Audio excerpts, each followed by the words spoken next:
देखिए आज हम बात करेंगे प्रशांत वर्मा के सिनेमैटिक यूनिवर्स के आने वाली 4 बड़ी सुपर हीरो फिल्मों के बारे में जो इंडियन सिनेमा में अलग ही रिकॉर्ड बनाने वाली है।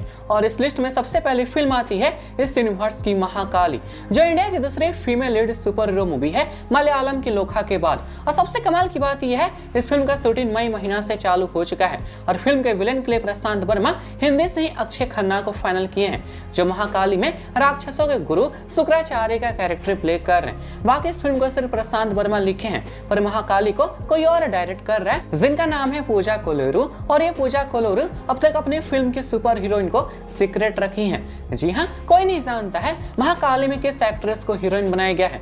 बट हाँ, ये प्रशांत वर्मा की महाकाली मूवी आपको कंफर्म अगले साल के बिगनिंग में देखने को मिल जाएगी थिएटर में, क्योंकि अब तक इसका आधे से ज्यादा शूटिंग वाला काम कंप्लीट हो चुका है। और शायद ये महाकाली भी तेजस सज्जा की हनुमान सुपर हीरो मूवी जैसे 50 करोड़ से भी कम बजट में बन रहा है। देखिए महाकाली के बाद अगली फिल्म आएगी प्रशांत वर्मा की यूनिवर्स की अधीरा, जो बिल्कुल मार्वल के थॉर जैसा होने वाला है, क्योंकि इसमें जो अधीरा सुपर हीरो है उसके पास बिजली का पावर है और इसका कैरेक्टर हमारे भगवान इंद्र जी से इंस्पायर है और इसलिए अधीरा का तलवार भगवान इंद्र के वज्र जैसा है। और कमाल की बात यह है इस साल फाइनली अधीरा का काम चालू हो चुका है और फिल्म के विलेन के लिए प्रशांत वर्मा तमिल से एस सूर्या को कास्ट किए हैं, जो महिषासुर जैसा कैरेक्टर निभा रहे हैं अधीरा फिल्म के अंदर। और बाकी हीरो का नाम है कल्याण दसरी, जिनकी अधीरा डेब्यू फिल्म है, क्योंकि जो प्रोडक्शन कंपनी अधीरा को बना रहा है यानी डीबीबी प्रोडक्शन, इसके मालिक के बेटे हैं कल्याण दसरी, यानी डीबीबी प्रोडक्शन के मालिक सीधा अपने बेटे को अधीरा जैसा सुपर हीरो फिल्म से डेब्यू करा रहा है इंडियन सिनेमा के अंदर। खैर इस अधीरा का भी स्क्रिप्ट वाला काम प्रशांत वर्मा किए हैं, पर फिल्म को डायरेक्ट करने का जिम्मा इन्होंने सरन कॉफी सेठी को दे दिए हैं और फिल्म का शूटिंग भी जल्द कुछ दिनों में चालू हो जाएगा। और ये प्रशांत वर्मा की अधीरा महाकाली से 6 महीना बाद यानी अगले साल के मिड में रिलीज होगी थिएटर के अंदर। देखिए अधीरा के बाद जो फिल्म आएगी इस यूनिवर्स में उसको प्रशांत वर्मा खुद ही डायरेक्ट करने वाले हैं और उनकी डायरेक्शन की शुरुआत होगी तेजस सज्जा और ऋषभ सेठी की जय हनुमान मूवी से।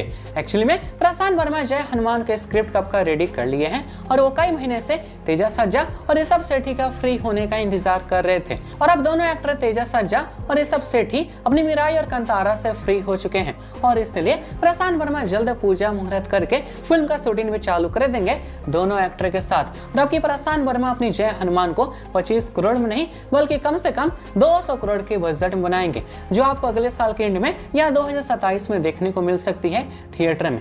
बाकी साथ में आपको बता दूं तेजस सज्जा और प्रशांत वर्मा की पहली फिल्म जॉम्बी रेडी का सिक्वल भी बन रहा है और उसको कोई और डायरेक्ट करेगा और फिल्म को प्रोड्यूस करेगी राजा साहब वाली पीपुल मीडिया प्रोडक्शन कंपनी। और इनका बोलना है यह हॉलीवुड के लेवल का जॉम्बी रेडी 2 बनाएंगे और उसको वो 2027 के संक्रांति पर रिलीज भी कर देंगे पैन इंडिया लेवल पर। देखिए इस सब के बाद प्रशांत वर्मा अपनी कैरियर की सबसे बड़ी सुपर हीरो फिल्म बनाने जाएंगे इंडिया के सबसे बड़े सुपरस्टार के साथ, और वो है प्रभास। जी हाँ, प्रशांत वर्मा इनके साथ एक ब्रह्म राक्षस नाम का फिल्म फाइनल किए हैं केजीएफ वाली होम्बाले प्रोडक्शन कंपनी के साथ। और इस ब्रह्म राक्षस का भी उन्होंने स्क्रिप्ट वाला काम कंप्लीट कर लिया है, बस शूटिंग ही चालू होना बाकी है। बट अफसोस की बात यह है इस ब्रह्म राक्षस फिल्म का शूटिंग अगले साल चालू नहीं हो पाएगा, क्योंकि प्रभास के पास अगले साल समय नहीं है ब्रह्म राक्षस फिल्म बनाने के लिए। वो ऑलरेडी बुक हो चुके हैं फौजी, स्पिरिट और कल्कि 2 फिल्म के लिए। सो इसलिए प्रभास अपनी ब्रह्म राक्षस फिल्म का शूटिंग साल 2027 से चालू करेंगे और तब तक उससे पहले प्रशांत वर्मा भी अपनी जय हनुमान बना के रिलीज कर देंगे तेजस सज्जा और ऋषभ सेठी के साथ। खैर इन चारों फिल्मों के अलावा 2 और सुपर हीरो मूवी है प्रशांत वर्मा के यूनिवर्स में, जिनका भी अनाउंसमेंट नहीं हुआ है। शायद महाकाली अधीरा के बाद उनका भी अनाउंसमेंट प्रशांत वर्मा कर देंगे।